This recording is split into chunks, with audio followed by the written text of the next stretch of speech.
Hello student, I am biology expert for NEET UG category. आज की class में हम डिस्कस करेंगे बायोलॉजी की 11th क्लास की चैप्टर 16, जिसका चैप्टर नाम है digestion and absorption. Digestion and absorption. Digestion and absorption में हमने इससे पहले की 2 लेक्चर इसी चैनल पर डिस्कस कर लिए हैं। इसी चैनल पर आप जाकर देख सकते हैं। और आज की क्लास में हमें उससे आगे, यानी कि पिछली क्लास में हमने क्या क्या डिस्कस किया था। हमने डिस्कस किया था टंग किया था डिस्कस, और क्या क्या था, टंग किया था, और फेरिंग्स के बारे में डिस्कस किया था, और टूथ के बारे में डिस्कस किया था। ये सब इसी चैनल पर प्रोवाइड कराया जा चुका है। आप इसी चैनल, मेरे ही चैनल पर जाकर उसे देख सकते हैं। तो आज की क्लास में हमें डिस्कस करना है, आज की क्लास में हमें डिस्कस करना है एलिमेंट्री कैनाल का ही पार्ट, जिसका इसोफेगस, जिसमें इसोफेगस डिस्कस करना है, स्टमक डिस्कस करना है, और इंटेस्टाइन, लार्ज इंटेस्टाइन और स्मॉल इंटेस्टाइन दोनों, as well as large intestine as well as small intestine. Understand. अब देखिए, जो बच्चे मुझे नहीं जानते, my name is Mohammad Rahim, जो कि टोटल 1 ईयर्स नहीं 2 ईयर्स एक्सपीरियंस कोचिंग सेंटर का है, जो कि 2 years online as well as offline coaching centre का एक्सपीरियंस है, जो कि बहुत सारे आपकी बार भी मतलब क्या बोलते हैं, रिजल्ट प्रोड्यूस करके दिए हैं। तो आपको पिछली क्लास में बताया जा चुका था कि आप मतलब क्या बोलते हैं कि उसका नोट रिवाइज करना चाहिए, और उसका एनसीईआरटी का एक पार्ट पढ़ना चाहिए, तब आपको क्लियरली समझ में आएगा। नहीं तो ये ऊपर से जाएगा। कहाँ से जाएगा? ऊपर से अगर नहीं जाने देना है तो आपको नोट से रिवाइज करना ही पड़ेगा, और आपको एनसीईआरटी उसका एक पार्ट पढ़ना ही पड़ेगा, तो आपको समझ में आएगा और वो याद भी रहता है। समझे? तो ज़्यादा बातें ना करते हुए मैं इस क्लास को अभी स्टार्ट कर देता हूँ। So we are going to start digestion and absorption. चलो,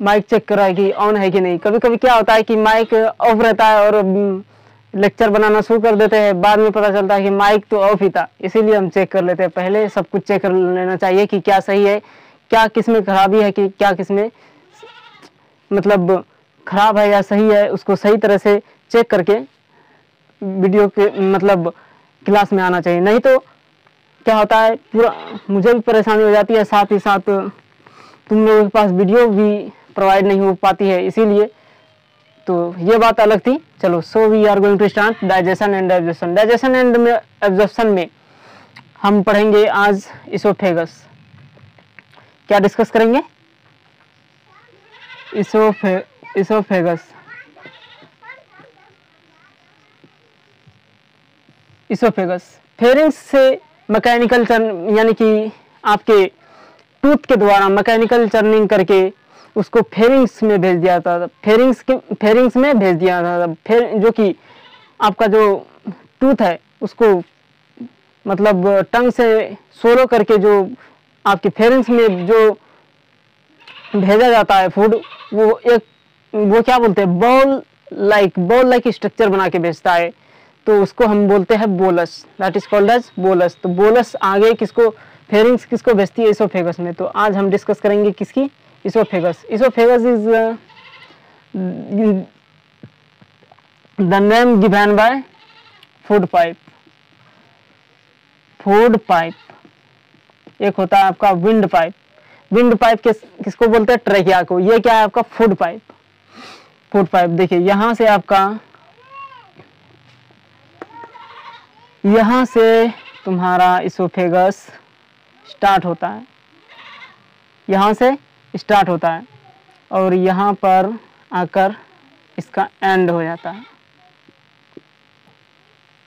यह है आपका इसोफेगस। क्या है?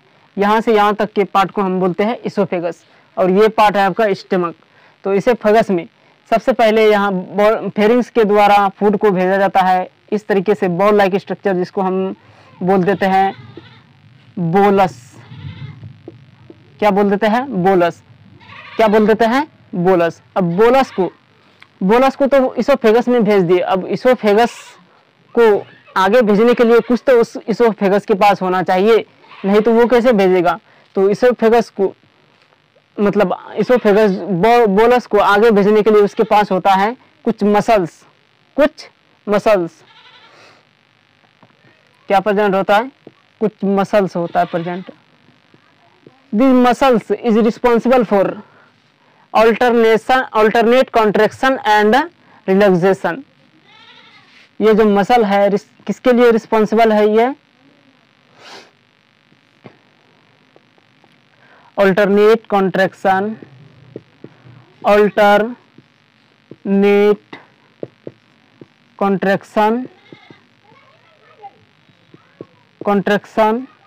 And relaxation.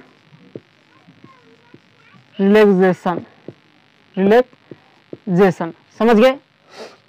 ये इसको क्या करता है, ऐसे कभी पिचकता है, कभी रिलैक्स होता है, कभी कॉन्ट्रैक्ट करता है, रिलैक्स होता है, उसको पिचक कर उसको मतलब पुश करके इसको नीचे ठेल देता है। नीचे ठेल देता है। जब यहाँ पर एक अगर एंटर करता है तो यहाँ पर एक वॉचमैन बैठा रहता है। कुछ muscles, there are certain muscle responsible for, किस लिए? वॉचमैन के लिए, यानी कि देख रेख करने के लिए। इस यहाँ पर एक स्फिंक्टर प्रेजेंट होता है। क्या होता है? स्फिंक्टर। इस स्फिंक्टर को हम बोलते हैं अपर इसोफेजियल स्फिंक्टर। अपर इसोफेजियल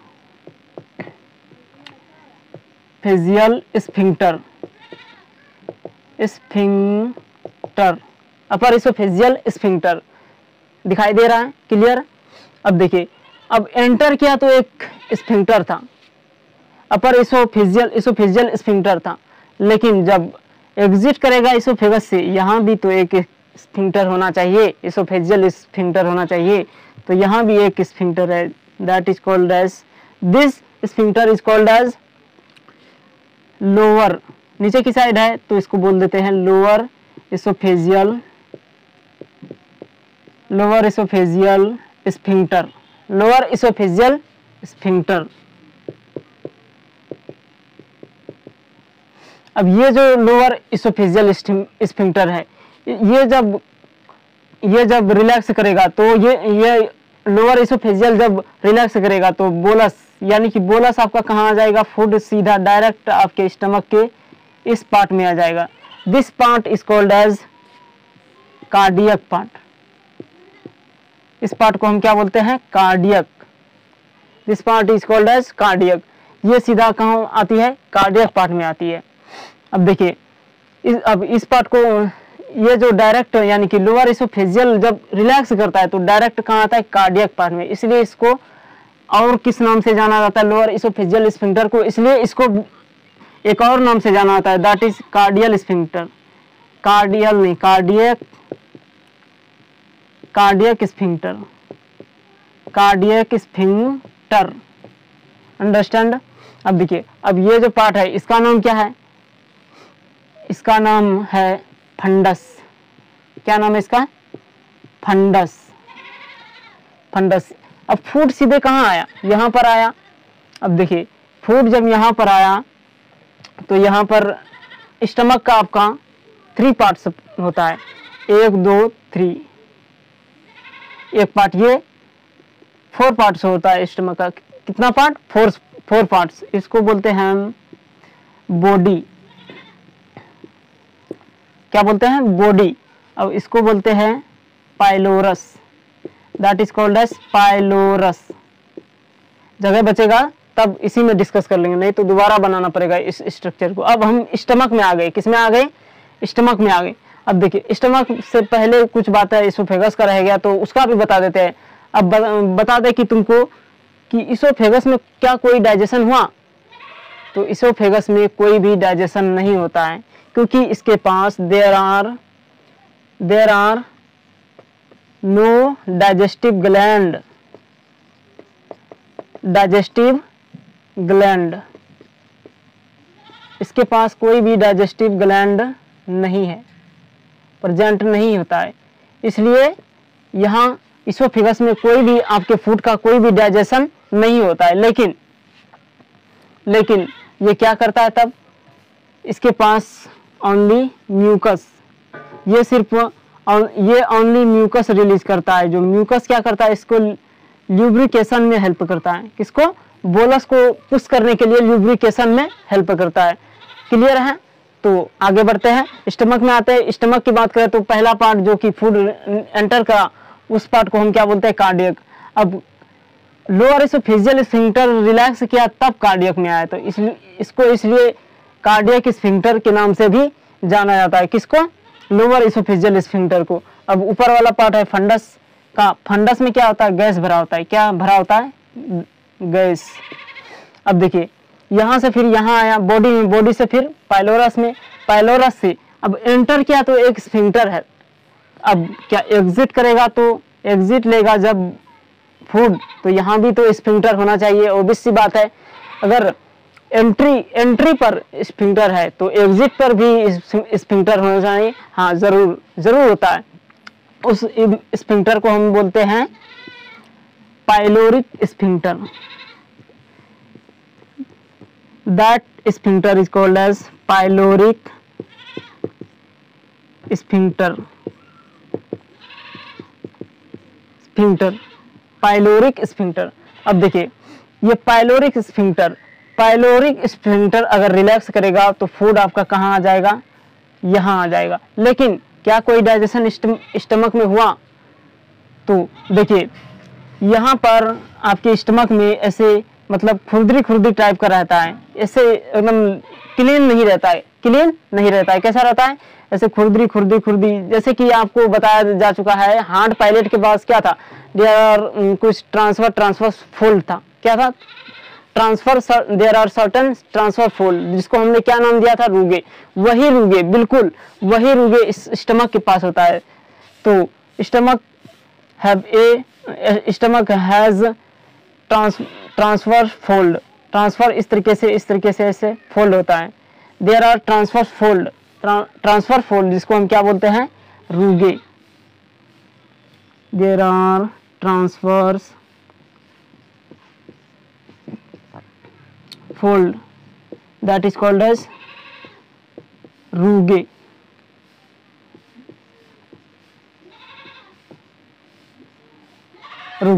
यहाँ क्या है, रूगे किस लिए चाहिए हमको, रूगे इसको और यानी कि हार्ड फूड के हार्ड पार्ट को भी एकदम छोटा पार्टों में कन्वर्जन कर सके उसका ठीक तरीके से, समझे।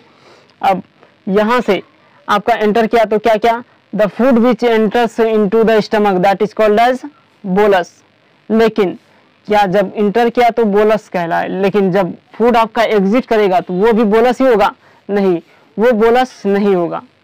क्यों, वो बोलस नहीं होता, वो क्या होता है, वो होता है आपका the food which leaves into the stomach that is called as chyme. इसको क्या बोल देते हैं हम, ये काइम बनकर निकलता है यहाँ से बाहर।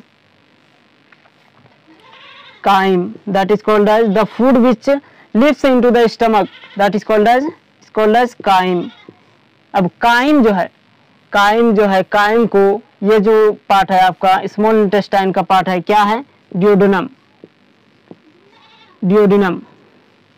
ये जो ड्यूडेनम है, इसी ड्यूडेनम में अपना सिक्रीशन, पेंक्रियाज अपना सिक्रीशन डालता है, और इसी ड्यूडेनम में आपका क्या बोलते हैं, लीवर अपना सिक्रीशन डालता है। तो पेंक्रियाज मतलब ड्यूडेनम में नहीं जाता है, सॉरी, पेंक्रियाज, ये फूड जो है, food does not go pancreas, food does not go liver. ये फूड लीवर में नहीं जाता है, फूड पेंक्रियाज में नहीं जाता है। पेंक्रियाज का बाइल जूस क्या करता है, यही फूड रिसीव करता है, वो क्या करता है, डालता है। वो अलग पार्ट है, एलिमेंट्री कैनाल का पार्ट पेंक्रियाज और लीवर नहीं है, वो किसका पार्ट है, अलग पार्ट है, समझे। तो पेंक्रियाज और लीवर के बारे में आगे की क्लास में हम डिस्कस करेंगे, तो पेशेंस रखिएगा। तो क्या कोई डाइजेशन हुआ स्टमक में? हाँ, डाइजेस्टिव ग्लैंड है। स्टमक में कौन सा ग्लैंड है? गैस्ट्रिक ग्लैंड है आपका, गैस्ट्रिक ग्लैंड। अब देखिए, ये जो गैस्ट्रिक ग्लैंड है, 35 millions of gastric gland stomach आपके बॉडी में प्रेजेंट होता है। कितना? आपके स्टमक में 35 मिलियन। उन सबको तो हम एक एक करके डिस्कस करना इम्पॉसिबल है, तो उसको हमने उसमें जो मेन जो सेल है उसके बारे में हम जान लेते हैं, उसको लिख लेते हैं, बाद में उसको डिस्कस कर लेंगे। तो पहला है आपका म्यूकस सेल। सॉरी, ठीक से लिख लेते हैं, नहीं तो समझ में नहीं आएगा। Mucus cell. दूसरा है तुम्हारा mucus cell is also called as goblet cell. इसको और किस नाम से जानता है म्यूकस को? Goblet cell. और दूसरा आपका ऑक्जेंटिक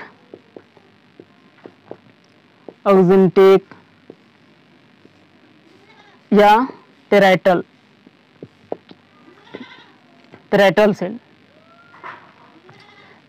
सेल। और तीसरा आपका chief cell, that is called as chief cell, also called as peptic cell, also called as zymogentic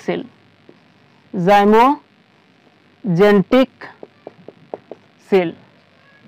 clear है? कोई परेशानी नहीं होना चाहिए समझने में। ये सब तो बड़ा ही सिंपल है, इसको ठीक तरीके से देख लेना। तो अब आते हैं, ये इसोफेगस कंप्लीट हो गया, स्टमक भी कंप्लीट हो गया। अब हम जाएंगे किसके पास? स्मॉल इंटेस्टाइन के पास जाएंगे। किसके पास जाएंगे? स्मॉल इंटेस्टाइन के पास, कि उसमें क्या क्या होता है हमारे फूड का, तब पता चलेगा कि कैसे डाइजेशन होता है हमारी बॉडी में। तो चलो इसको नोट कर लो, कुछ छुटा तो नहीं है, देख लो, कुछ नहीं छुटा है, एकदम टोटल हम इसको क्लियर कर दिए हैं। एक चीज छूट गया है इसमें, ये जो आपका alternate contraction and relaxation movement है, इस मूवमेंट को और किस नाम से जानते हैं? This movement is called as this alternate contraction and relaxation movement is called as peristalsis. That is called as this is called as peristalsis. इसको पेरिस्टल्टिक मूवमेंट भी बोलते हैं। ये क्या है? पेरिस्टल्सिस मूवमेंट, समझे? चलो, अब कंप्लीट हो गया टोटल चीज। अब क्या हो गया? कंप्लीट हो गया। चलो इसको मिटा देते हैं।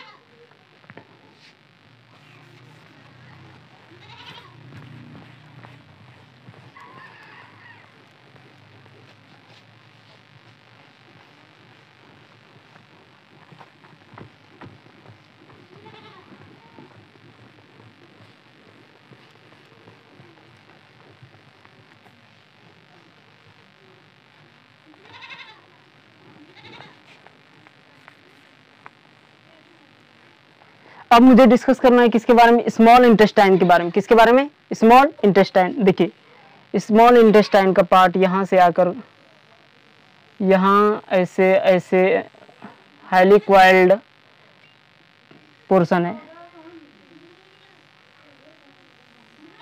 हाईली क्वाइल्ड पोर्शन क्या है? हाईली क्वाइल्ड पोर्शन है। यहाँ से यहाँ इस पार्ट को हम बोलते हैं जेजुनम। ये क्या है आपका? जेजुनम का पार्ट। इसमें किसका डिस्कस करेंगे हम? लार्ज इंटेस्टाइन और स्मॉल इंटेस्टाइन दोनों। Large and small intestine. Large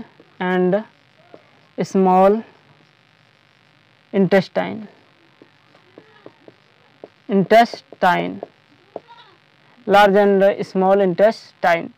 अब देखिए, यहाँ से आपका पोर्शन ये है आपका किसका, ड्यूडेनम का पार्ट, लार्ज इंटेस्टाइन का पार्ट है ड्यूडेनम, और क्या है यहाँ से बीच का पार्ट है आपका जेजुनम, और आपका लास्ट पार्ट है स्मॉल इंटेस्टाइन का, that is called as ileum. इसको हम क्या बोलते हैं, इलियम। इलियम क्या है ये, इलियम। अब देखिए यहाँ से जो निकलता है आपका, यहाँ पर एक वाल रहता है, क्या रहता है, एक वाल रहता है, और यहाँ से आपका ब्लाइंड से एक लार्ज इंटेस्टाइन का पार्ट शुरू हो जाता है, क्या हो जाता है, शुरू हो जाता है, और यहाँ से ऐसे कोलोन में जा, ये पार्ट है आपका किसका, कोलोन का, कोलोन का आकर यहाँ पर आपका एंड हो जाता है। ये है आपका कोलोन, क्या है, कोलोन। अब देखिए ये इलियम है, यहाँ पर जैसे आपका फूड आया, यहाँ से यहाँ आया, स्मॉल इंटेस्टाइन में आया, स्मॉल इंटेस्टाइन में पहले आया ड्यूडेनम में पेंक्रियाज और लीवर अपना सिक्रेशन डाला, सिक्रेशन रिसीव करके ये आया आगे की तरफ जाने के बाद फूड आपका बहुत सारे एब्जॉर्ब फूड हो गया, बहुत सारे एब्जॉर्ब फूड होने के बाद यहाँ पर आपका क्या है, एक वाल प्रेजेंट है, क्या है, एक वाल। इस वाल को हम क्या बोलते हैं, that is called as ileocaecal valve, ileocaecal valve. यहाँ क्या है, एक वाल्व है, इलियोसिकल वाल्व। अब यहाँ से ये है आपका blind sac structure. Blind sac यानी कि एक ही जगह से इसका एक ही जगह से इसका एंट्री है, एक ही जगह से इसका एंट्री है, समझे, इसीलिए इसको हम बोलते हैं blind sac structure, that is called as caecum. इसको क्या बोलते हैं, सीकम, सीकम।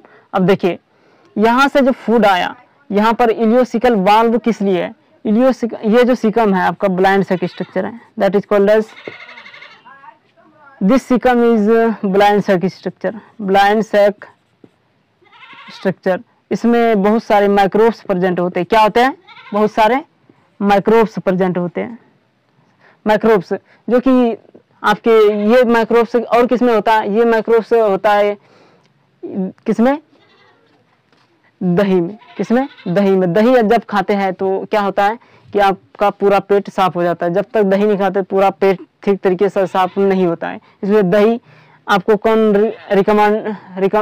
रिकमेंड करता है, डॉक्टर आपको रिकमेंडेड करता है कि दही खाना चाहिए।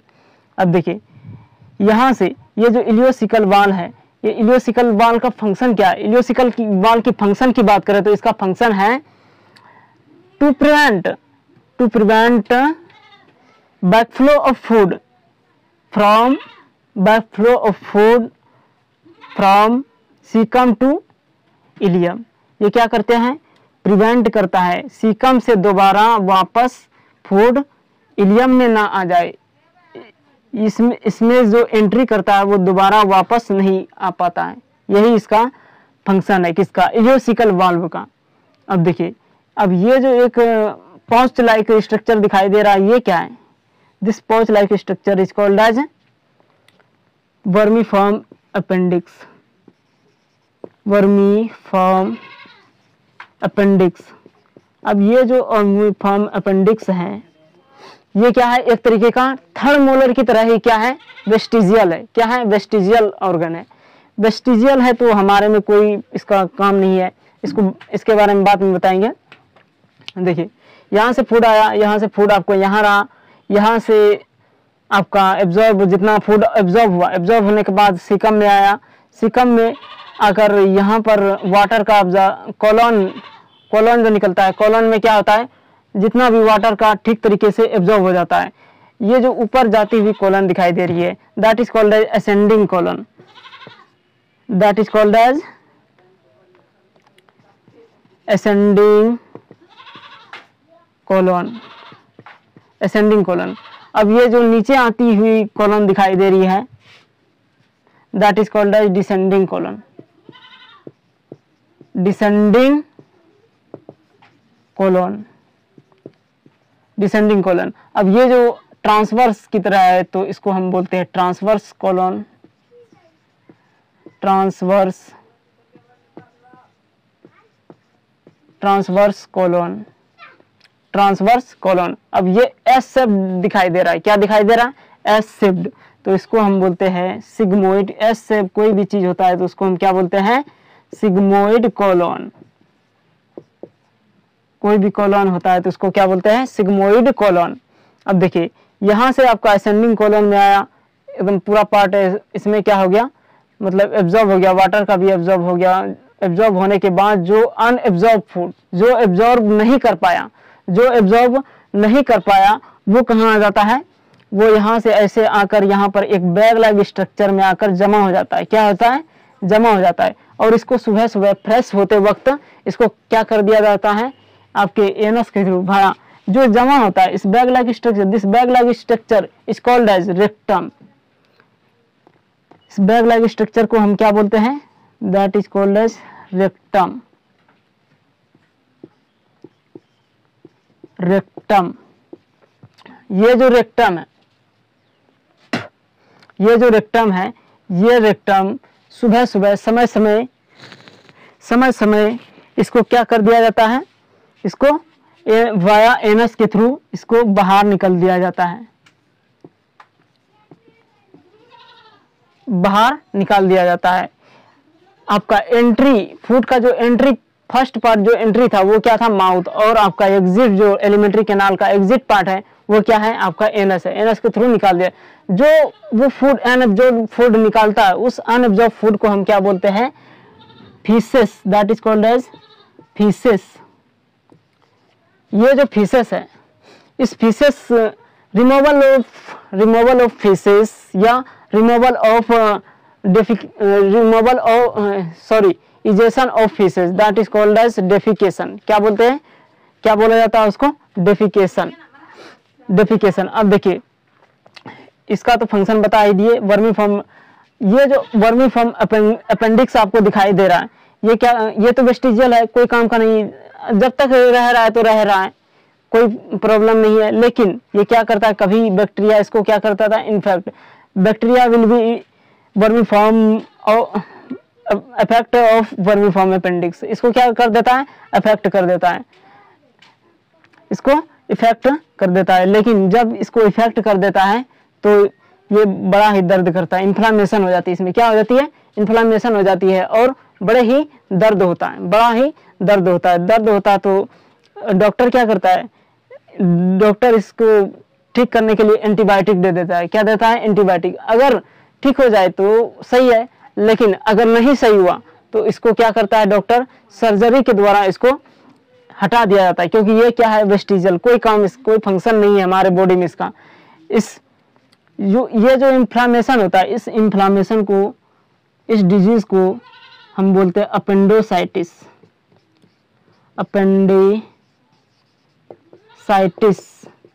अपेंडिसाइटिस। अब इस अपेंडिसाइटिस को सर्जरी के द्वारा निकाल देने की प्रोसेस को हम बोलते हैं appendectomy.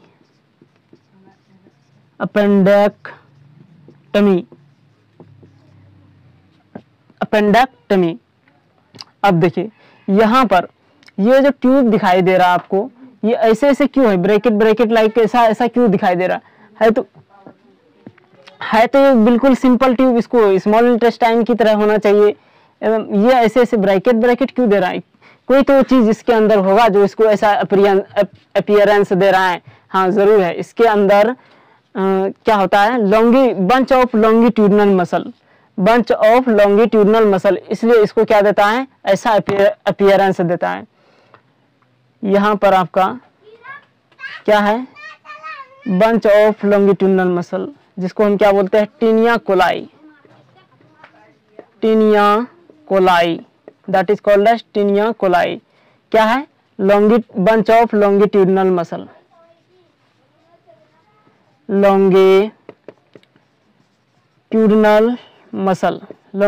Bunch of longitudinal muscle. अब देखिए ये जो आपको ब्रैकेट लाइक स्ट्रक्चर दिखाई दे रहा है, इसको हम बोलते हैं haustra. That is called as haustra. Haustra. अब देखिए एब्जॉर्ब फूड यहाँ से आया डिसेंडिंग में, डिसेंडिंग से सिग्मोइड, सिग्मोइड से ये रेक्टम में जमा हो गया, रेक्टम में जमा होने एनस के थ्रू सुबह सुबह इसको क्या कर दिया है, निकालने की प्रोसेस को हम क्या बोलते हैं, removal of faeces, that is called as defecation. Defecation, समझ गए। अब यहाँ से आपका लार्ज इंटेस्टाइन और स्मॉल इंटेस्टाइन कंप्लीट हो चुका है, आपका एलिमेंट्री कैनाल भी कंप्लीट हो चुका है।